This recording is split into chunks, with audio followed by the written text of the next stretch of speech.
The death toll from a devastating landslide in Cauca, Colombia has now risen to 22, with 8 people still missing.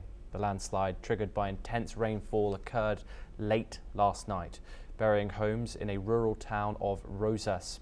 Rescue operations are now underway, with Colombian military and local volunteers working to retrieve bodies and search for survivors. Despite challenging conditions, the teams are determined to locate the missing. Authorities are also focusing on providing aid to those displaced by mudslides.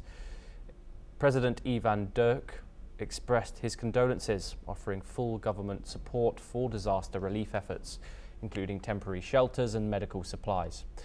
He said, "Our hearts are with the victims' families. Meteorologists are warning of further rainfall, which could increase the risk of additional landslides in the region." The National Disaster Risk Management Unit has issued alerts for other vulnerable areas.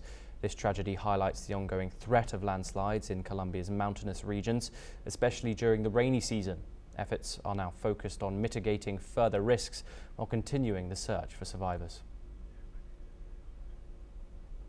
Now we move over to South America, where Guyana has announced a major crackdown on gold smuggling from neighboring Venezuela, following urging from the United States government. President Ifrán Ali has said his administration is committing enormous resources to combat the long-standing issue, including boosted border patrols and enhanced monitoring in mining regions. Authorities suspect Venezuelan sanctioned gold is being mixed with locally mined gold and then illegally sold in markets across the US, Canada, the Middle East and beyond.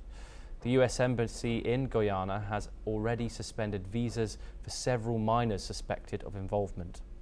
US Ambassador Nicole Theriot praised Guyana's efforts, pointing to growing bilateral cooperation on border security. The move comes as gold remains Guyana's second largest export after oil, generating nearly $1 billion in revenue last year, despite estimates that up to 50% of production is smuggled.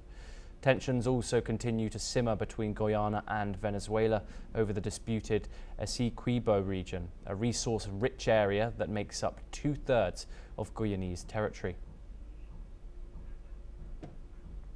Now we move over to the United States, where